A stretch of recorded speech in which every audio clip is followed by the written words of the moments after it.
Oi gente, eu sou o professor Thiago. Bom, e hoje na nossa segunda aula nós vamos retomar o tópico que a gente começou na aula anterior de filosofia da mente. E hoje a gente fala de dois autores muito importantes, sendo um René Descartes e o outro John Locke. Só retomando a primeira aula, na primeira aula a pergunta que a gente tentou responder foi: os seres humanos eles são afinal maus ou ruins, né? Bons ou ruins? Ou seja, se o alienígena, né, chegasse aqui na Terra, né, será que a gente ia recomendar, né, que os seres humanos eles são confiáveis, eles são dóceis, ou ao contrário, eles são ruins por natureza? E tanto o John Locke, né, ou melhor, John Locke não, tanto o Hobbes, o Thomas Hobbes, quanto o Jean-Jacques Rousseau, eles respondem essa pergunta partindo de algo chamado estado de natureza, ou seja, um lugar, né, uma situação desprovida de autoridade, desprovida de lei, enfim. E pro Rousseau, os seres humanos eles seriam bons por natureza, o problema é a propriedade privada que leva à desigualdade e o conflito. E para o Thomas Hobbes, ao contrário, o ser humano ele seria mau por natureza, e nesse caso, na ausência de autoridade, né, sem um juiz imparcial, você tem uma guerra de todos contra todos. Então hoje a gente vai tentar responder outra pergunta: da onde vêm as ideias das pessoas, né? Da onde vêm as ideias, da onde vem a consciência?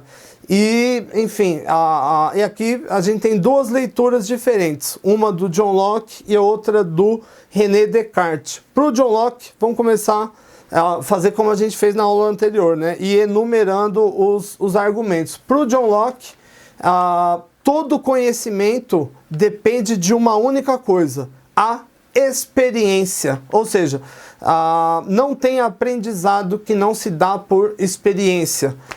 Então, o primeiro fator, experiência. Segundo, não existe nenhum tipo de conhecimento inato. O que é inato? Inato é aquilo que vem de fábrica, ou seja, que já vem de nascimento. Para o John Locke não existe nada nesse sentido. Todo conhecimento deriva da experiência. E o terceiro ponto: como todo conhecimento deriva da experiência, não existe nenhum conhecimento inato, os seres humanos, para o John Locke, eles são como essa folha aqui, essa folha em branco, né? Ele fala o termo tábula rasa, ou seja, é uma folha, o ser humano ele é uma folha em branco. E tudo que ele vivencia vai de alguma forma sendo adicionado nessa folha. Como a gente viu, né, o conceito de capital cultural internalizado do Pierre Bourdieu, ou seja, tudo aquilo que você aprende no seu dia a dia, no seu convívio, né, é adicionado nessa folha. Então, por exemplo, o sujeito nasceu, aí ele começa a associar, chora e a mãe vem. Ele aprende, legal, então vou chorar, a mãe vem. Aí ele ouve alguém cantar uma música, ele aprende a cantar aquela música. Ele tenta andar de skate, ele aprende a andar de skate. Enfim, então, resumindo aqui de maneira sintética, quais são os argumentos do John Locke? Primeiro, todo conhecimento depende de experiência, é a experiência humana que é a base do conhecimento para o John Locke. Segundo, não tem nenhum tipo de conhecimento, razão inata, ou seja, que vem de fábrica. Tudo depende da experiência, a experiência só vem depois que você já saiu da fábrica, por assim dizer. E o terceiro, né, para o John Locke, as pessoas então são como folhas em branco. Ela é aquilo que ela entra em contato, né, experiencia. O que a gente pode dizer em favor e contra essa teoria? Há várias coisas, né, e o objetivo é refletir. E é evidente, na leitura do fórum vocês vão fazer isso mais aprofundado, mas eu posso fazer alguma coisa aqui já. Primeiro, do ponto de vista das emoções, por exemplo, as emoções humanas, elas são universais, ou seja, elas estão em todo lugar e já vêm de fábrica, é inato, como por exemplo a raiva, o sono, o susto, o nojo, o medo. Todas essas expressões, elas não dependem do aprendizado. Por exemplo, um cego que nunca viu um rosto de um ser humano, ele sorri quando ele está contente e a expressão de medo quando ele está com medo. Isso não foi aprendido. Isso vem de fábrica. Pode ser de alguma forma ou não reforçado. outras coisas, né, como o sono, a fome, são instintos, por assim dizer, e que também não dependem de aprendizado. A fome, por exemplo, é uma espécie de uma dor, né? Enquanto você não come, aquela coisa não para de te incomodar e isso te impulsiona, né, em direção ao comportamento. Enfim, mas o que a gente pode dizer em favor do Locke? Primeiro, conhecimentos específicos, né? Eles não são aleatórios, não vão vir de fábrica, como por exemplo a linguagem de programação. Quem nunca viu uma linguagem de programação, um livro de linguagem de programação, ou tentou programar, não vai ver lógica na linguagem de programação assim que entra em contato, entende? Isso depende do aprendizado. Ou ainda, aperfeiçoar, né, ou técnicas, né, como por exemplo a música. Quanto mais você treina, melhor você é, né? Aliás, ou qualquer outra coisa, né? Aliás, existe até uma conta, né, que se faz, né, a 10 mil horas. Se você quer ser bom em algo, faça esse algo por 10 mil horas, como por exemplo programar, programa por 10 mil horas. Administrar uma empresa, 10 mil horas pelo menos de prática, de experiência, de curso, de estudo, enfim, é um ponto aí. Então, em suma, resumindo Locke para a gente comparar com o Descartes, a experiência é a base do aprendizado, não existe nenhum conhecimento inato, e os seres humanos eles são folhas em branco, ou seja, eles são aquilo que são adicionados nele. René Descartes já pensa numa outra lógica. Ele diz, enfim, mais complexo um pouco. Ele diz o seguinte, olha, o corpo não é a mesma coisa que a mente. Então aqui ele fala de algo chamado dualismo. Então aqui o corpo é uma coisa e a mente é outra. O que é a mente para o René Descartes? A mente é uma instituição metafísica, algo como uma alma, um espírito. Aliás, ele dava o nome de espírito animalis, né, que vai utilizar o corpo como, por exemplo, nós usamos uma máquina. Por exemplo, se eu usar um drone para voar e tirar fotos, eu vejo pelo olho do drone, eu voo pelas asas do drone, mas eu não sou o drone, eu sou a mente. E o drone é o meu corpo. Então é como, pro René Descartes, existe algo, ele vai dar o nome de espírito animalis, que é uma espécie, ele não vai falar nesse sentido religioso, mas é uma espécie de a gente pode imaginar, inclusive tem um filósofo que depois vai chamar isso de fantasma na máquina, né?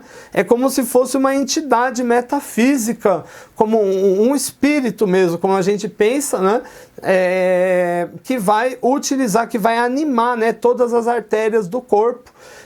Nesse sentido, o cérebro, pro René Descartes, ele não faz a consciência, né? Vocês devem estar aprendendo em psicologia que a consciência deriva, né, do nosso aparelho cerebral biológico.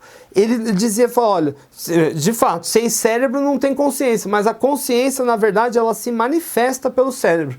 É como se o cérebro fosse uma antena da consciência. Aliás, ele até diz aonde está o receptor. Ele fala da glândula pineal, que é, inclusive, do ponto de vista biológico, algo bem interessante, né? Para a época, imagina a hora que ele se defrontou com a glândula pineal, que o fez pensar nisso, né? Mas ele diz que, então, esse espírito vai se ligar com o corpo como uma espécie de uma antena. A glândula pineal é uma antena que vai receber o sinal, né, do espírito, e o corpo vai servir tanto como uma forma de intermediar as experiências, ou seja, o olfato, o faro, o paladar, enfim, todos os nossos sentidos, né, a visão, a audição, vão ser codificados nesse tipo desse Wi-Fi, né? Então eu posso dar até alguns exemplos aqui interessantes de filmes.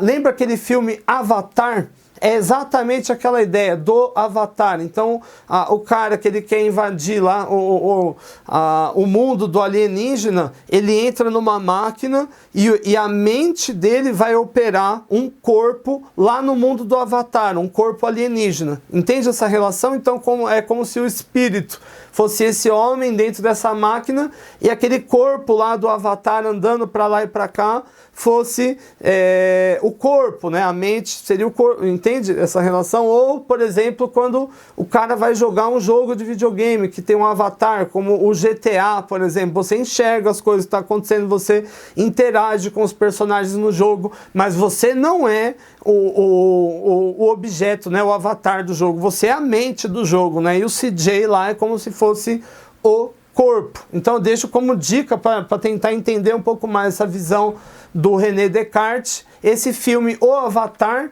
e tem um filme também chamado Os Substitutos, um filme do Bruce Willis, onde as pessoas, onde quem convive na rua são na verdade robôs que são manipulados por pessoas. As pessoas elas ficam em casa e elas interagem, né, no mundo real por meio de robôs, né? Ou seja, como se as pessoas fossem a consciência, né? Aquilo que o René Descartes vai chamar de espírito animalis, e o robô fosse o corpo. E ele vai dizer o seguinte, olha, o John Locke ele pode falar que não tem conhecimento inato, mas existe sim alguns conhecimentos inatos que já vêm já com essa consciência, né, imortal, com esse espírito animalis, que é o sentido de Deus, o sentido de belo e o sentido de certo e errado, ou seja, aquilo que é mais ou menos certo e errado, a ideia de que existe, né, um Deus ou mais de um Deus, ou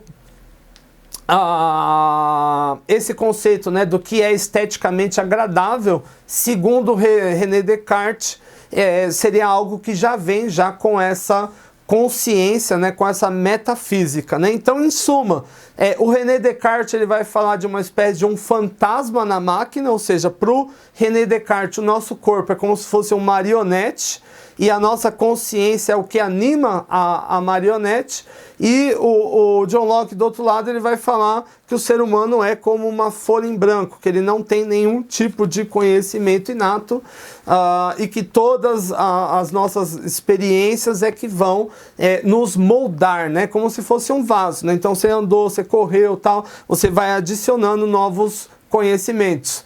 É isso aí, gente. A gente se fala mais na live, e não deixe de fazer atividade reflexiva no nosso fórum. Valeu, gente. Até mais.